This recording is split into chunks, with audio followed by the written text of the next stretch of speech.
This video is brought to you by March for Public Education. Betsy Devos is perhaps the most controversial pick for Secretary of Education in the almost 40 years the Department of Ed's been around. Republican Senator Lamar Alexander even said, "She's the most questioned education secretary in the history of the Senate." In the weeks leading up to her confirmation, hundreds of thousands of constituents nationwide became overwhelmingly vocal in opposition to the then nominee. They inundated their representatives with staggering call numbers and a deluge of letters. An online petition gained nearly 1.5 million signatures, and high school students in places like New York, Oregon, and Idaho staged a walkout to voice their concerns. Despite all of this, Betsy Devos was confirmed on February 7, 2017, following a 50-50 split vote in the Senate and an unprecedented tie-breaking vote cast by Vice President Mike Pence. Even though lots of Americans continue to oppose Secretary Devos, there are many that don't quite know why she's viewed by some as a threat to public education, and there are others still that actively stand with Betsy. So we thought we'd offer some background on what made Betsy Devos such a disputed pick in the first place, and discuss why education advocates still have concerns about the changes she may bring. Born Elizabeth Prince, Betsy Devos was raised in western Michigan, where she attended private Holland Christian schools, then went on to earn her bachelor's degree in business administration and political science from the private university Calvin College. She was raised by her parents Edgar and Elsa Prince, founders of the Edgar and Elsa Prince Foundation.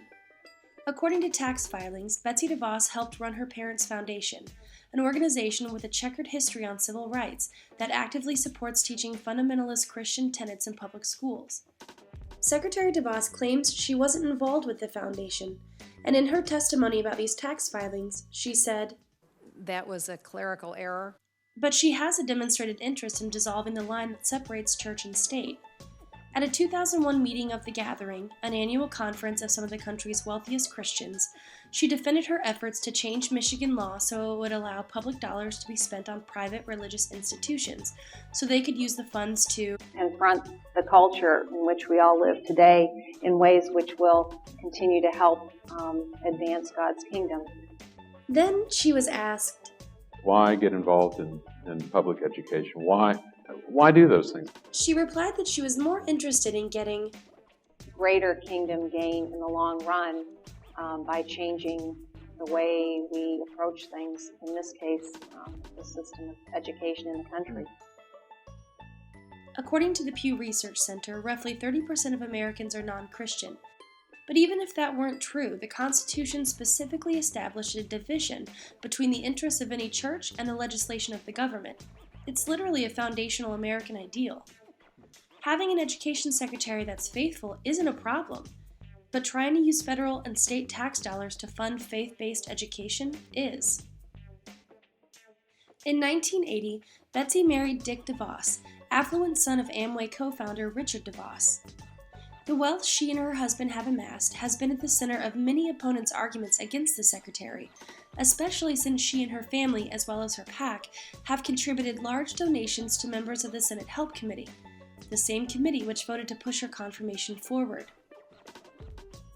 In fact, she openly admitted to paying for political influence in a 1997 article for the Capitol Hill newspaper Roll Call. She wrote, "My family is the biggest contributor of soft money to the Republican National Committee. I have decided to stop taking offense at the suggestion that we are buying influence. Now I simply concede the point. They are right. We expect a return on our investment." This kind of pay-to-play politics put the Devoses in hot water in 2008, when it was discovered that, through the All Children Matter PAC they co-founded, the Devoses were illegally funneling money into Ohio political campaigns. This violation resulted in a $5.2 million fine, which still hasn't been paid. Using millions of dollars to amplify one's voice is troubling, especially to all the Americans who can't afford to fund their values to the same degree. Throughout her confirmation controversy, many railed against Devos for having no experience with education. While it's true that DeVos has never taught in nor led a school, she does have decades of experience related to the education field, specifically in championing for-profit charter schools and voucher systems. She's chaired the American Federation for Children, an organization with a specific focus on advocating for school vouchers. And she is a board member of the Foundation for Excellence in Education, who supports policies that empower families to choose a public, charter, private, virtual, or home school.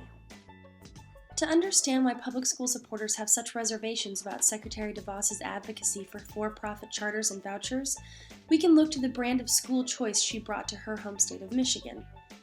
An article from the Detroit Free Press says, taxpayers pour nearly $1 billion a year into charter schools, but state laws regulating charters are among the nation's weakest, and the state demands little accountability in how taxpayer dollars are spent and how well children are educated. They add that Michigan has a record number of charter schools run by for-profit companies that rake in taxpayer money and refuse to detail how they spend it, saying they're private and not subject to disclosure laws. Politico has also reported on Michigan's charter schools, finding that Michigan ranks near the bottom for 4th and 8th grade math and 4th grade reading on a nationally representative test, adding that the state's charter schools scored worse on that test than their traditional public school counterparts. And it's not just journalists churning out this information. In 2013, Michigan's Department of Education determined that 38% of charter schools fell below the 25th percentile. To borrow a phrase from a New York Times article about Michigan's charters, DeVos has flooded her state with lots of choice, but no good choice. In response to this kind of information, DeVos has simply said, "There is a lot of false news out there. And in case nobody heard that the first time, So let me repeat. There's a lot of false news out there." of course, we could go into Secretary DeVos's recent demonstrations of her lack of understanding where significant policies relating to education are concerned, like during her confirmation hearing when she confused proficiency versus growth measures, Well, I was just asking to clarify then. and showed she was unaware that the Individuals with Disabilities Education Act was a federal law. I may have confused it. But it often bears out that the best predictor for future behavior is past behavior, and Betsy DeVos's decades-long past behavior shows a disconcerting dedication to dismantling public education institutions in favor of for-profit privatized options, erasing the line that separates church and state, and using her wealth to sway political decisions in the direction she prefers. A Secretary of Education must work on behalf of all our nation's students, 90% of whom attend public school. But Betsy DeVos seems more interested in advocating for options and ideologies that benefit only a few, and doing so with nearly incomparable financial resources most of us will never have. To put it simply, Betsy DeVos worries public education advocates because her actions don't seem to align with the belief that equitable, accessible, free education for all is a non-negotiable necessity.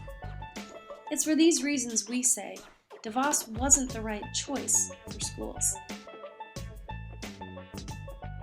If you're interested in protecting our public schools, find us, March for Public Education, and see what we're all about.